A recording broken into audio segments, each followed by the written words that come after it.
I never believed in the Marwood house. Until that night. The back door creaked shut on its own, slow, hesitant, like someone testing if I was watching. I froze. The apartment was quiet, too quiet.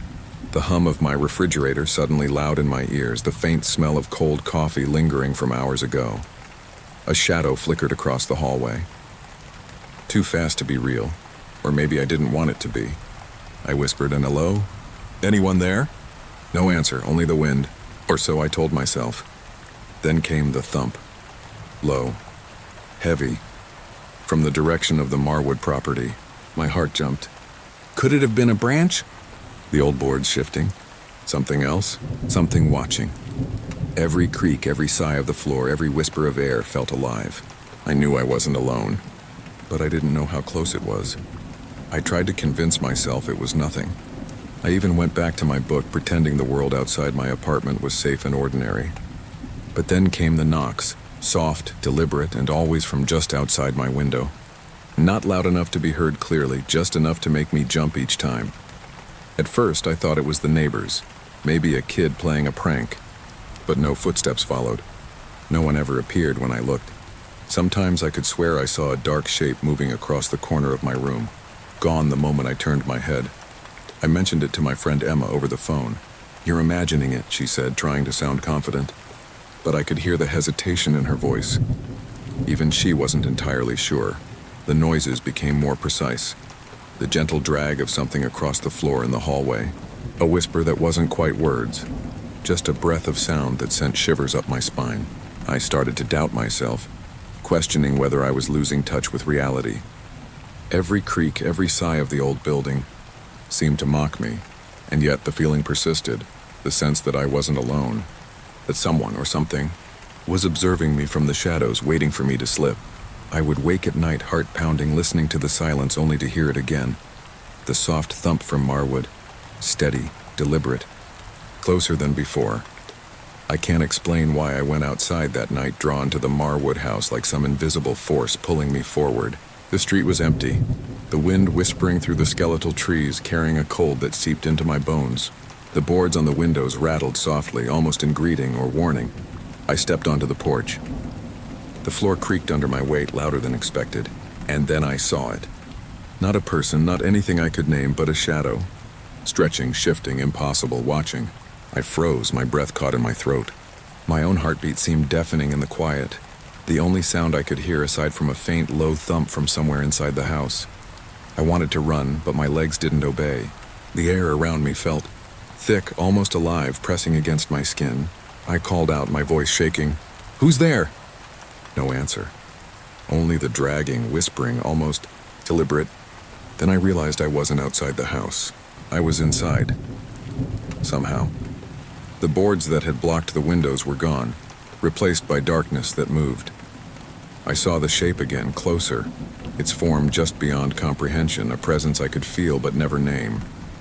And then it stopped. Silence fell, so absolute that I could hear my own thoughts echoing. I don't know how long I stood there. Minutes? Hours? When I finally dared to move, the house was empty. The shadow gone. But I know it's still there. Always.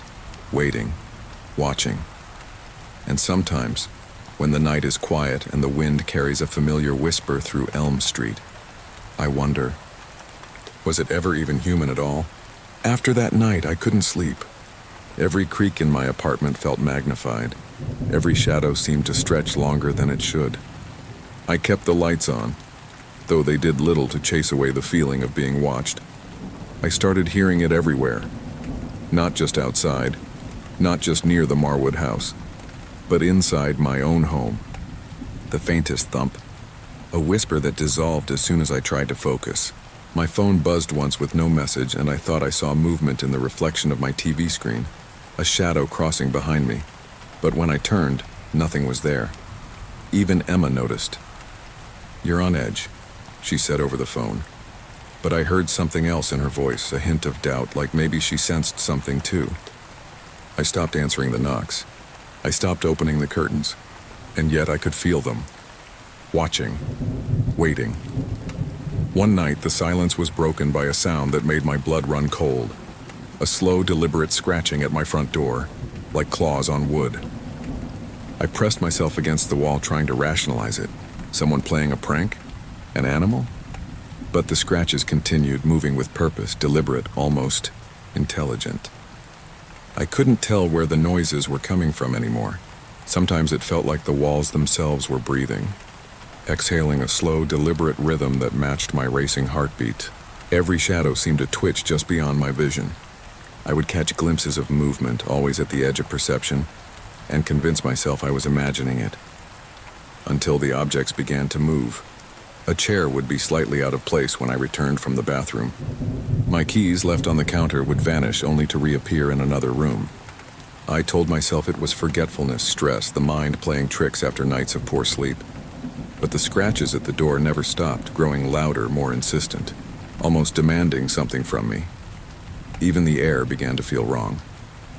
Cold patches that lingered in hallways, a heavy dampness that clung to my skin, the smell of old wood and earth, like the Marwood house itself had seeped into my apartment. I started talking to myself, asking questions I already knew I wouldn't get answers to. What do you want from me? Why here? Why now? And the shadows. They began to answer, not with words, but with presence. A pause where there shouldn't be one. A pressure that pressed in on my chest. Something was aware of me. Watching. Waiting. I couldn't escape it, and I began to wonder if I ever really could. Sleep became impossible. Every night I lay in bed listening, waiting for the first sign that it had returned. And it always did. The subtle drag across the floorboards, the whisper of a breath that wasn't mine, the faint creak that marked its presence. One evening I noticed the window slightly ajar. I never opened it. The cold air brushed my skin, carrying the faint metallic scent of something old, decay, rust, and something else I couldn't name. I froze, staring into the darkness outside, and for a fleeting second I thought I saw a figure standing in the shadows of the Marwood property. Tall, featureless, watching. Then it was gone, leaving only the oppressive quiet behind. I tried leaving the apartment. Every step outside felt wrong, like the streets themselves were holding me in place. Even the familiar lampposts and pavement seemed distorted, elongated shadows stretching like fingers toward me. I felt eyes on me everywhere. At home, the objects continued their subtle rebellion. Cups shifted, photos tilted, and the scratches at the door became almost rhythmic, as if it were marking time, waiting for something. I started leaving notes for myself, reminders that I wasn't imagining it. But each time I returned, the notes were gone, or scrawled with lines I hadn't written, jagged, hasty, threatening. I knew then that it was no longer distant. It had entered my life fully, claiming every corner I thought was safe. And I didn't know how much longer I could hold on before it claimed me too. The apartment no longer felt like mine. Every corner seemed to breathe, every shadow watching, waiting. I began hearing it more clearly now. Low, deliberate movements like footsteps pacing just beyond my door. Not random, intentional, calculated. One night I swore I saw them. Eyes. 2 pinpoints of pale light in the corner of the room, glowing faintly, impossibly. I froze, heart hammering, unable to look away. When I blinked, they were gone, replaced by the faint drag of something across the floor, closer than before. I tried calling Emma, my voice trembling. "It's here," I whispered. "It's in my apartment." She didn't answer right away, and when she finally did, she sounded hesitant, like she didn't fully believe me but feared I might be right. The noises grew louder, more insistent, scratches along the walls, thumps on the ceiling, and the faint, almost imperceptible whisper of my name. It wasn't my imagination. It couldn't be. I tried locking the doors, sealing the windows, but the presence ignored them. It was inside, patient, waiting. I stopped trying to rationalize. I stopped trying to sleep. I waited, listening, hoping to understand what it wanted or if it even wanted anything at all.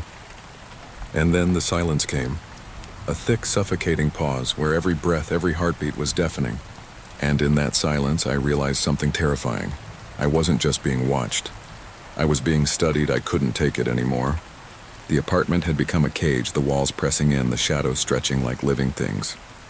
That night, I did something I never thought I would. I walked to the Marwood house. The air was cold, heavy with the smell of wet earth and rot. The boards rattled as I pushed them aside, stepping inside. The floor creaked under my feet, echoing through the empty, hollow house. And then I saw it, a shape, formless but undeniably there, hovering just beyond the corner of the room. I froze. My heart pounded. It moved closer, a subtle shift in the air, a whisper I could almost understand. "Why are you here?" I asked aloud, my voice barely a whisper. No answer. Only the drag of something along the floor, closer. The shadows seemed to multiply, pressing against the walls, the ceiling, the floor. My own reflection in a broken mirror twisted, elongated, staring back at me with eyes that weren't mine. Panic rose, but I couldn't turn away. I had to see it, had to understand what I was facing, and then a sudden silence. So complete it made my ears ring. I held my breath, listening for the next sound, the next thump, the next whisper. But there was nothing. Just the weight of its presence, immense and patient, as if it had paused to consider me, to decide my fate.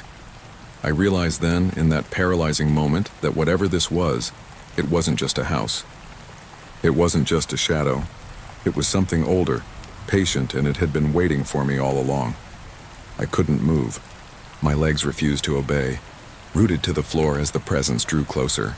Every instinct screamed for me to run, but the shadows held me in place. The air grew colder, thicker, each breath a struggle. Then I heard it. Soft, deliberate footsteps circling me. Not random, not hurried, just measured. Each step echoed in my skull, synchronized with my racing heartbeat. I could hear the faint dragging of something across the floor, stopping just inches from where I stood. A whisper brushed my ear. Inaudible at first, then clearer. "You can't leave." I spun, but nothing was there. Only darkness, dense and oppressive, pressing in from every side. The walls seemed to pulse as if alive. Paint peeled and flaked like skin, shadows stretching and twisting unnaturally. My own reflection in a broken mirror shifted again, the eyes no longer mine, wide, glowing faintly, watching. I tried to speak, to cry out, but my voice failed. The silence returned, thicker this time, suffocating. And then a single deliberate thump echoed behind me like a heartbeat, but not mine. I realized with a chill I couldn't ignore. It was waiting, watching. And I was trapped in a world where nothing would ever be the same again. The house had become a living thing, breathing, pulsing, and I was trapped inside its chest. Every creak of the floorboards was a heartbeat, every whisper a pulse of its awareness. Shadows twisted around me, coiling, reaching, brushing my skin with icy tendrils that left goosebumps in their wake. I stumbled into the central room, the one at the heart of the Marwood house. The darkness there was different, almost solid, pressing in from all sides. The low thumps returned, echoing in the walls, the floor, vibrating through my bones. And then I saw it, a figure impossible to define, yet unmistakably aware of me. Its edges shimmered like smoke, formless yet terrifyingly present. The whispers intensified, layering over one another. "You belong. You cannot leave. Stay." My head spun as the air thickened, the temperature dropping, the darkness folding in on me like an enveloping wave. I tried to step back, but the shadows moved with me, shrinking the room, distorting space, bending reality around me. And then, a sudden silence. So complete it made my ears ring. I held my breath, listening for the next sound, the next thump, the next whisper. But there was nothing. Just the weight of its presence, immense and patient, as if it had paused to consider me, to decide my fate. I realized something then. This presence wasn't just in the house. It wasn't just a shadow. It was something older, patient, and it had been waiting for me all along. Even after returning home, I couldn't shake it. Every room felt smaller, every shadow longer. The city outside carried on, oblivious, but I felt eyes in every alley, every doorway, every darkened corner. I began to question everything, my senses, my memory, my sanity. Small things went missing. Keys, notes, even my own reflection seemed to avoid me. Whispers, faint and fleeting, followed me through empty streets. Sometimes I would wake in the middle of the night, heart racing, convinced I had seen a shadow move across my ceiling, only for nothing to be there when I turned on the lights.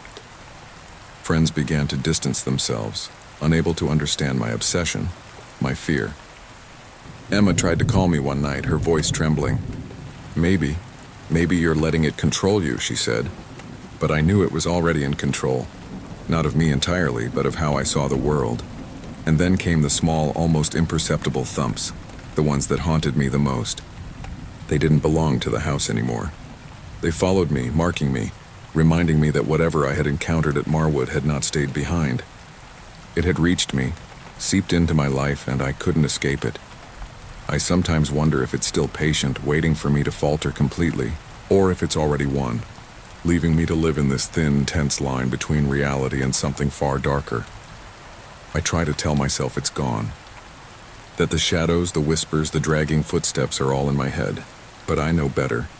I feel it now, always at the edge of my vision, in the silence between heartbeats, in the faint thump that resonates through every empty room.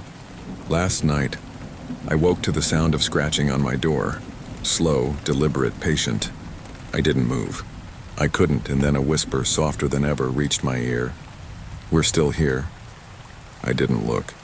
I didn't need to. I know what waits. It isn't bound by walls, by doors, or by reason. It exists just beyond perception, in every shadow, in every pause of silence, in every thought that makes your skin crawl for no reason. And now, even as I write this, I can feel it just behind me, watching, waiting. Perhaps it always has. Perhaps it always will. The question remains unanswered, echoing endlessly. Do you see it too?